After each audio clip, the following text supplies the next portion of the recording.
Iya, selanjutnya dalam kampanye di Buleleng kemarin, rencana pembangunan Tower Bali Crossing di wilayah suci Taman Nasional Bali Barat ditolak oleh calon gubernur Wayan Koster dan juga Co Aceh.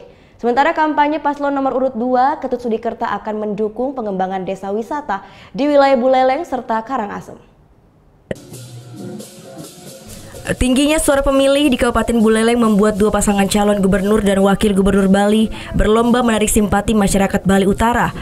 Paslon nomor urut 1 yang diusung oleh PDI Perjuangan Wayan Koster dan Co Aceh sambangi warga desa Alasangker Buleleng. Dalam kampanyenya, Wayan Koster dengan tegas menolak rencana proyek PLN, yakni Bali Crossing yang akan dibangun di wilayah suci Bali Barat. Ini dikarenakan kawasan Bali Barat terdapat sejumlah pura besar. Menurut Koster, Bali sebenarnya bisa mandiri terhadap listrik lantaran telah dibangun pembangkit listrik di kawasan Celukan Bawang.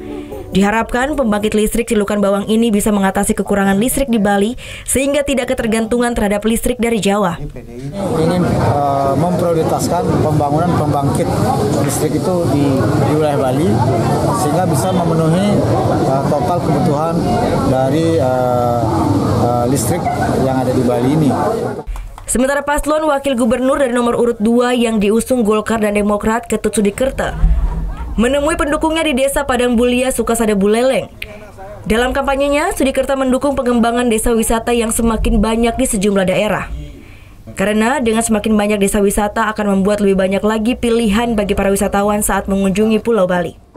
Ya, memang kita prioritaskan ke Kabupaten Buleleng dan Kabupaten Karangasem bagi yang memiliki kemiskinan terbesar pertama, terbesar kedua, terbesar ketiga, dan keempat. Masih ada. Kedua paslon gubernur Bali yang akan bertarung pada Pilkada serentak 2018 menargetkan kemenangan yang tinggi di Buleleng. Paslon yang diusung oleh PDI Perjuangan Wayan Koster, Djokorda Arte, Ardana Sukawati menargetkan kemenangan mencapai 80%. Sementara paslon nomor urut 2 Ida Bagus Raimantre dan Ketut Sudikerta menargetkan kemenangan 60% suara. Putu Wijana melaporkan untuk NET. Oh yang beneran. Iya, oke.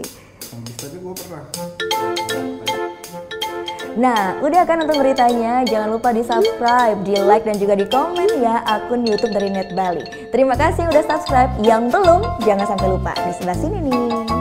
Notifikasi.